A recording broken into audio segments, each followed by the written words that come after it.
निष्ठा मॉड्यूल 15 पूर्व प्राथमिक शिक्षा। प्रश्नोत्तरी के प्रश्नों को एक एक करके हल करेंगे और अंत में हम अपना स्कोर भी जानेंगे कि हमारा स्कोर क्या प्राप्त हुआ है।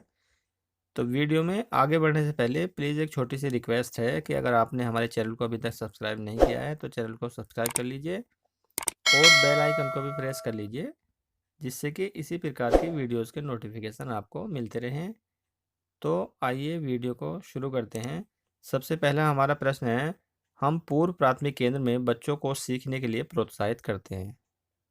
तो यहाँ पर जो हमारा पहला विकल्प है, विकास हेतु खेल एवं आयु आधारित उपयुक्त गतिविधियाँ और सामग्री।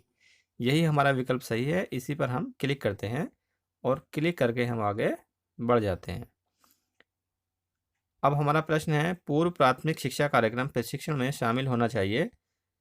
तो यहाँ पर पूर्व प्राथमिक और ग्रेड फर्स्ट और ग्रेड सेकंड के शिक्षक, तो सबसे लास्ट वाला हमारा विकल्प सही है। इस विकल्प पर हम क्लिक करते हैं, इसे सेलेक्ट करते हैं और आगे बढ़ जाते हैं। अब हमारा प्रश्न है, संज्ञानात्मक विकास के एक उप आयाम के रूप में मैथमेटिकल थिंकिंग में शामिल है। तो यहाँ पर आकार और स्थान की समझ वाला विकल्प हमारा सही है। तो इस पर हम क्लिक करते हैं और क्लिक करके आगे बढ़ जाते हैं। अब हमारा प्रश्न है, कक्षा के भीतर के क्षेत्र हैं जहां बच्चों को विकास के एक विशिष्ट आयाम से संबंधित सामग्री मिलती है। तो यहाँ पर हमारा विकल्प सही है, लर्निंग सेंटर। तो सबसे लास्ट वाले को हम सेलेक्ट करते हैं, लर्निंग सेंटर को, और सेलेक्ट करने के बाद हम आगे बढ़ जाते हैं। अब हमारा प्रश्न है, छोटे बच्चों के खेलने के अवलोकन और आकलन के लिए निम्नलिखित तकनीक की आवश्यकता होती है। तो यहाँ पर जो विकल्प दिए हैं वो सभी सही हैं। तो यहाँ पर उपरोक्त के सभी पर हम क्लिक करते हैं और आगे बढ़ जाते हैं। अब हमारा प्रश्न है, मान्यता है कि भाषा शब्दांश तुकांत और ध्वनियों से बनी है। तो यहाँ पर जो विकल्प दिए गए हैं उसमें ध्वनि जागरूकता हमारा सही है। तो इसी पर हम क्लिक करते हैं और क्लिक करके आगे बढ़ जाते हैं। अब हमारा प्रश्न है, पूर्व प्राथमिक केंद्र में आने वाले छोटे बच्चों के लिए आयु समूह क्या है। तो यहाँ पर 3 से 6 साल हमारा सही है। तो इसी पर हम क्लिक करते हैं और आगे बढ़ जाते हैं। अब हमारा प्रश्न है, पूर्व प्राथमिक शिक्षा वर्षों के दौरान मूल्यांकन सुनिश्चित करने में मदद करता है। तो यहाँ पर जो विकल्प दिए गए हैं वे सभी विकल्प सही हैं। तो यहाँ पर उपरोक्त सभी विकल्प को हम सेलेक्ट करते हैं और इस पर क्लिक करके हम आगे बढ़ जाते हैं।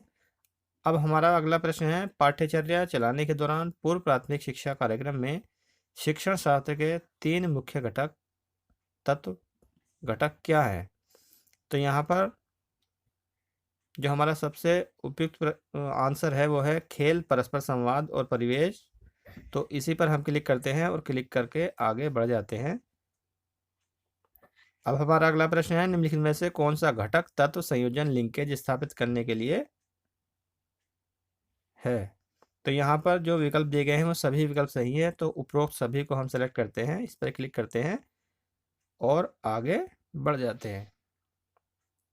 देखिए यहाँ पर टोटल क्वेश्चन 10 थे। क्वेश्चन आंसर हमने 10 किए हैं और क्वेश्चन स्क्रिप्ट हमने 0 किए हैं।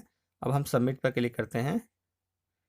सबमिट पर जब हम क्लिक करते हैं तो योर स्कोर 10/10, इसका मतलब है कि हमारी जो प्रश्नोत्तरी है ये बिल्कुल ठीक कंप्लीट हो गई है और सभी आंसर हमारे सही हो गए हैं।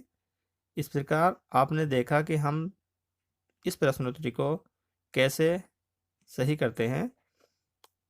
अगर आपको वीडियो अच्छा लगा हो तो प्लीज़ वीडियो को लाइक कर दीजिए, चैनल को सब्सक्राइब कर लीजिए और बेल आइकन को भी प्रेस कर लीजिए।